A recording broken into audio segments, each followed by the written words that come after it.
రైతులకు ఇచ్చిన ఒక్క హామీ నెరవేర్చకుండా రైతు విజయోత్సవాలు నిర్వహించడం ఏంటని ప్రశ్నించారు బీజేపీ రాష్ట్ర ప్రధాన కార్యదర్శి గుజ్జల ప్రేమేందర్ రెడ్డి. రైతు రుణమాఫీ లేదు, రైతు భరోసా లేదు, 500 బోనస్ లేదు, కౌలు రైతులను విస్మరించారు. ఇవి ప్రజాపాలన విజయోత్సవాలు కాదని, అబద్దాల విజయోత్సవాలని విమర్శించారు. చేయలేని పనులను మరుగున పరిచేందుకు ఉత్సవాలు చేస్తున్నారని, ప్రజల సొమ్ముతో ప్రచారం చేసుకుంటున్నారని మండిపడ్డారు గుజ్జుల. ప్రజలు ఎక్కడ అడుగుతారో ప్రశ్నిస్తారో అనే ఉద్దేశంతోని దాన్ని మరుగున పరచడం కోసం సంబరాల పేరుతోని పెద్ద ఎత్తున ఈ ఉత్సవాలకు తెరలేపింది. ముఖ్యంగా రైతు ఉత్సవాలు మహబూబ్ నగర్లో రేపు పెద్ద ఎత్తున ఒక బహిరంగ సభ కూడా పెడుతున్నామని చెప్పి ప్రభుత్వం ప్రకటించింది. ప్రజల డబ్బుతోని, ప్రభుత్వ డబ్బుతోని వాళ్ళ పార్టీ ప్రచారం చేసుకునే ఒక ప్రయత్నం చేస్తున్నారు. నిజానికి అవి విజయోత్సవాలు, రైతు విజయోత్సవాల బదులు రైతు అబద్ధాల ఉత్సవాలను నిర్వహిస్తే బాగుంటుందేమో అనిపిస్తున్నది. ఎందుకనంటే మీరు చెప్పిన వాటిల్లో ఒక్కదాన్నైనా కనీసం పూర్తిగా నిర్వర్తించినా అని చెప్పి వాళ్ళ బీజేపీ ప్రశ్నిస్తున్నది. మీరు చెప్పిన మాటలు ఏమిటి?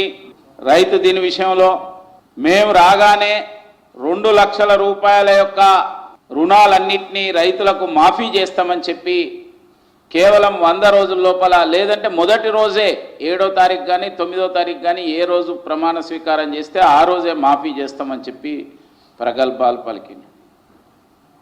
సంవత్సరం అయిపోయింది, 30% మెంబర్స్ కూడా పూర్తిగా రుణమాఫీ చేయలేదు. 64 లక్షల మంది రైతులు రుణాలు తీసుకుంటే 22 లక్షల మందికి చేసినామని చెప్తున్నారు. అది కూడా పూర్తిగా క్లారిటీ లేదు. అదేవిధంగా రైతు భరోసా ఇస్తాం, రైతులకు 7,500 ఎకరానికి ఒక సీజన్ చొప్పున 2 సీజన్లకు రైతు భరోసా ఇస్తామని చెప్పి గొప్పగా ప్రకటించింది. ఇంతవరకు రైతు భరోసా ఊసెత్తడం లేదు. రైతులకు ఫసల్ బీమా యోజనను కేంద్ర ప్రభుత్వం ప్రధానమంత్రి ఫసల్ బీమా యోజనని ఇక్కడ అమలు పరుస్తామన్నారు. ఇవాళ ప్రకృతి వైపరీత్యాల కారణంగా అనేక ఇబ్బందులతోని రైతులు ఎన్నో వేల కోట్ల రూపాయలు నష్టపోయింది.